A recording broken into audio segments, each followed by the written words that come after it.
Okay, so the day we've all been waiting for recently is finally here. Today Vladimir Putin finally gave a speech during International Economic Forum, and it was pretty different from what everyone expected. Unfortunately, he did not announce the end of war, but he gave many potential hints that it might happen in the nearest future. I've seen his entire speech, and right now I'll briefly summarize it for you. So, which announcements Putin made today? How close is the potential end of war? And what kind of victory Putin wants to achieve? And these are the questions that we'll be talking about in today's video.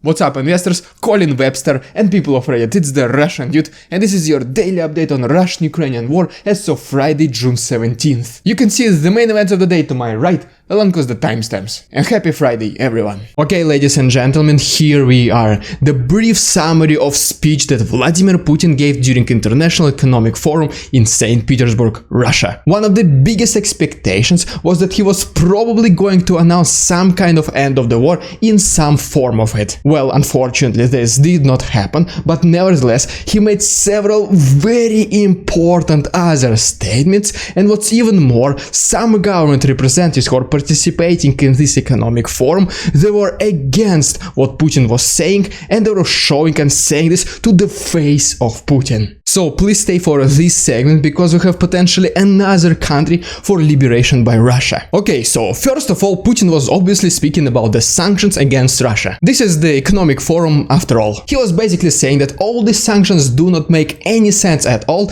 and it is Western countries who are harming themselves. Putin was also saying that all these sanctions just made Russia even stronger, and now step by step they're making the economy to be even more powerful. The next thing the president was talking about is obviously the United States of America. He was basically blaming America for everything, and he was saying that this country, they think that they're representatives of God on earth. Yes, whatever it means. And then he subconsciously hinted everyone that nothing lasts forever. I guess what he meant here is that the world dominance of America is going to be ending soon. Speaking more about America, Putin also mentioned that the reason why there are sanctions against Russian businesses, it is because American politicians are very ambitious. And in my understanding, what it means is that American politicians basically remove the competition from the world market. And that is why, because of these sanctions against Russian businesses, these American politicians will become even more rich. And yes, according to some never working government structure,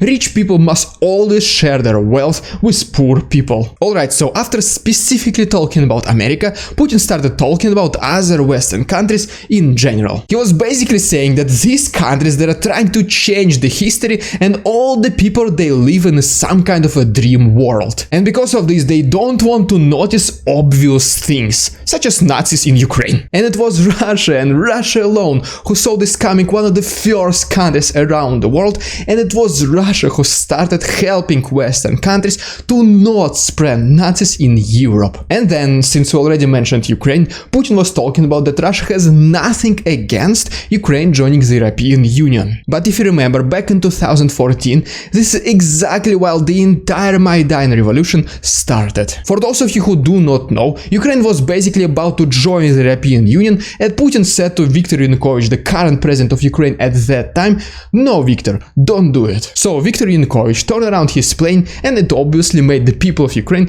very unhappy. Okay, and finally, even though this is International Economic Forum, Putin didn't miss a chance to talk about his favorite special military operation. He first of all mentioned that all the objectives in this special military operation will be met. According to him, Western countries were already actively invading the territories of Ukraine, and Russia prevented this from happening. What he basically means here was this attempt of Ukraine to join NATO. Putin then proceeded by saying that all these Western countries, they do not care at all about Ukrainian population, and their main objective is to economically destroy Russia. And that is why it is Russia's right to protect itself in Ukraine. Basically, yes, it looks like that at this very moment the main objective of Russia is to protect itself from the West while invading Ukraine. But nevertheless, even though this special military operation goes in accordance with every Russian plan, Western countries can also benefit from this special military operation. And the reason for this, according to Putin, is that Western countries can blame all of their internal problems on Russia. Which is, to be honest, is happening in America at least. It is every single time whenever Biden is speaking about inflation in America, he always blames it on Putin. But now, probably the most controversial event that happened during this economic forum. One of the invited guests was the president of Kazakhstan, Kassym-Jomart Tokayev. And whenever Putin and Tokayev were speaking about this special military operation, Tokayev mentioned that his country of Kazakhstan will adhere to the laws presented by the United Nations. And that is why the president of Kazakhstan said that his country will not recognize the independence neither of Lugansk nor of Donetsk. And he said that while looking straight into Putin's face. The crowd went silent for a while, Putin had absolutely no comments, and then the camera even zoomed in the faces of Tokayev and Putin. And their faces were basically like...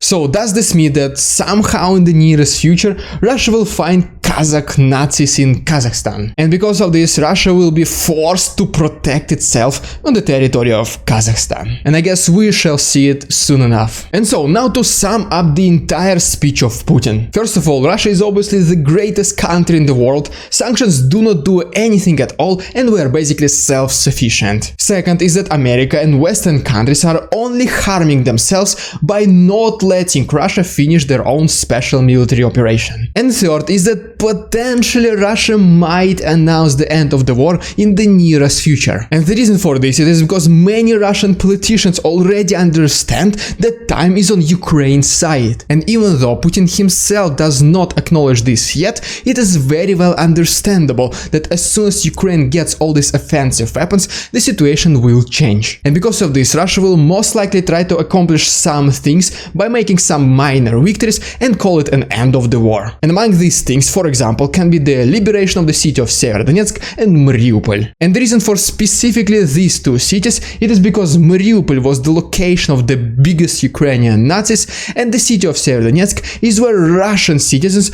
were harmed by Ukrainians the most. And so, as soon as the city of Severodonetsk will be taken by Russia, we hopefully can hear the announcement that finally this thing is over. And by the way, if you like this style of daily news reporting, feel free to like this video and subscribe to my channel. Also, please make sure to check the link in the description if you wish to support Ukraine with us. You will get additional content and all the proceeds will be donated to Ukraine at the end of each month. Thanks so much, and let's continue.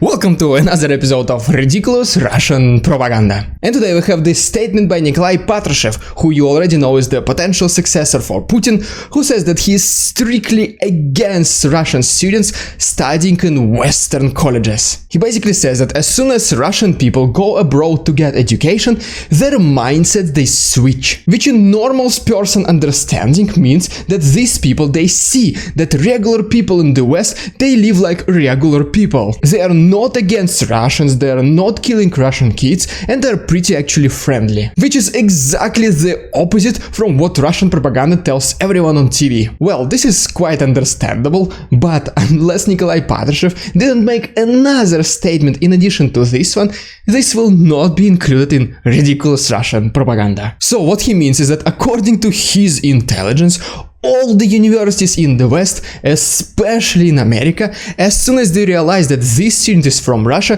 they're trying to change his mindset to become a protester. What it basically means, according to him, is that as soon as a Russian student is back from studying in America, he will immediately try to overthrow the government. And that is why Russia should prohibit Russian students to study abroad. And yes, just a quick side note, the majority of kids of Russian politicians, all of them they study abroad. Alright, so here is your quick update about the map of the war. As always, the main battle right now is happening in the east of Ukraine. It is the battle for the city of Severodonetsk, where at this very moment it is reported that Russia occupies the majority of the territory of the city, except the territory of Azot factory, which to be honest will most likely create the same situation as Azovstal factory in Mariupol. The majority of the attacks are coming from the north of this city, and today Russia also tried to attack from the south of the city, but Ukraine Ukrainians were able to resist this attack somewhere approximately next to Zolotoye town. In addition to that, Russian forces started bombing the next city after Severodonetsk, which is the city of Lysychansk. And as of today,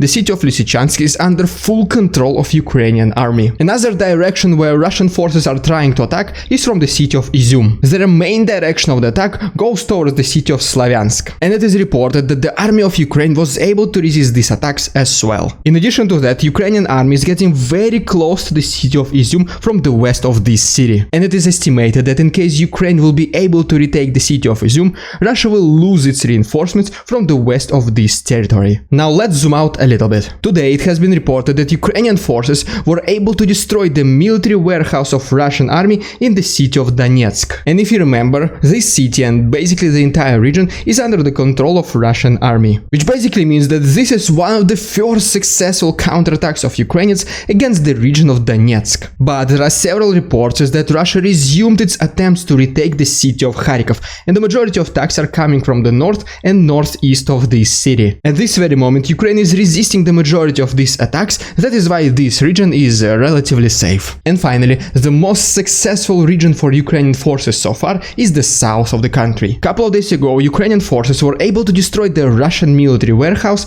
in the city of Kherson. And in response to that, Russia sent several artillery strikes against the city of Mykolaiv. At this very moment, Russia understands that holding south will be a very complicated task. That is why they're actually reinforcing the captured territories and mining the locations. Basically, they're getting ready to hold their positions. And Ukrainians are gathering its forces and weapons at this very moment to start attacking and retaking back the south. Full liberation of the south of Ukraine might be one of the biggest events of this war in the nearest future. And according to the Ukrainian military expert Oleg Zhdanov, it is quite possible that the Ukrainian army will be able to retake the city of Kherson somewhere in the second half of this summer. Today, the Minister of Foreign Affairs of Russia, Sergey Lavrov, gave an interview to the BBC. As always, the interview is not without ridiculous statements, and I just highlight to you the major ones. First of all, he once again emphasized that Russia did not invade Ukraine.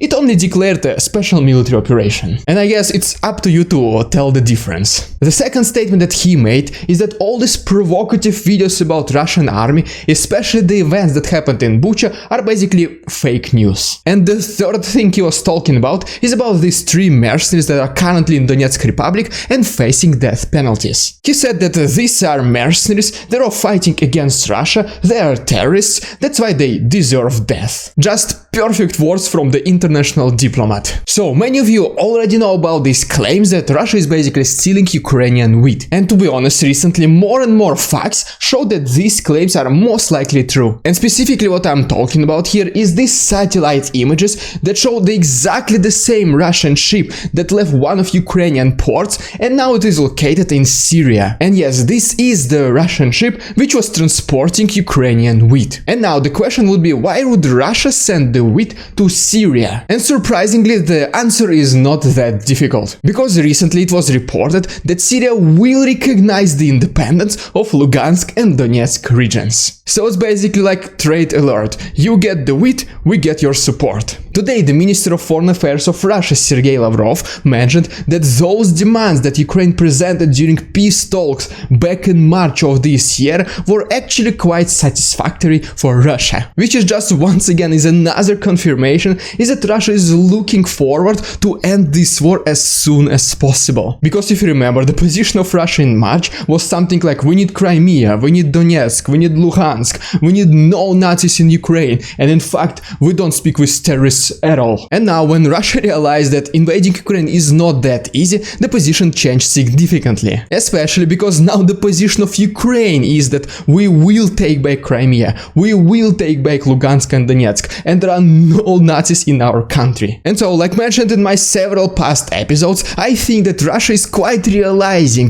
that as soon as Ukraine gets all these offensive weapons, it will be extremely hard for Russia to achieve basically anything. And that is why more and more Russian politicians politicians, such as for example Sergey Lavrov, are already softening their narrative against Ukraine. But yes, I guess it's pretty understandable that until Putin himself wants to start peace talks with Ukraine, this will not happen. The head of the office of the President of Ukraine, Andrei Yermak, has confirmed that the Euro Commission has recommended to give an official applicant status to Ukraine, which in very basic understanding means that Ukraine is simply one step closer towards joining the European Union. Besides that, another country to receive the similar recommendation is the country of Moldova. And if you remember, in the past there were 3 countries which were against giving such recommendations to Ukraine. And among these 3 countries, only 2 were known, and these were Denmark and Netherlands. And guess what? Today, Dmitry Kuleba, who is the Minister of Foreign Affairs of Ukraine, he said that Denmark has agreed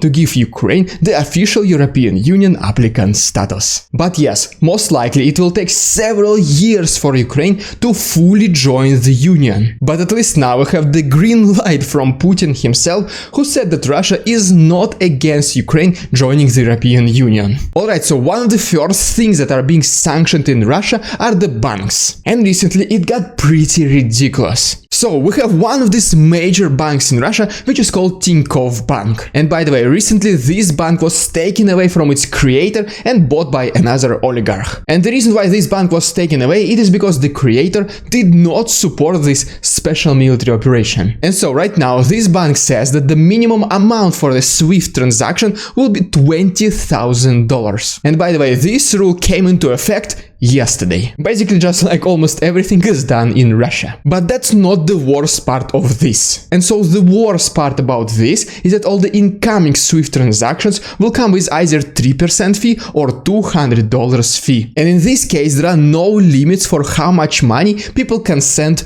to Russia. And so some people were asking, but what if I'm only sending, let's say so, $150? Does this mean that this 200 fee will just take away my entire transaction? And the response of the bank was, yes. Unfortunately, these are the rules. And yes, I'm not kidding. Imagine you're sending $150 to Russia and the entire transaction is taken by the bank as a fee and the recipient gets nothing. Banking in Russia 101. Thank you so much for your attention. Check the link in the description. Stay safe and see you on Monday.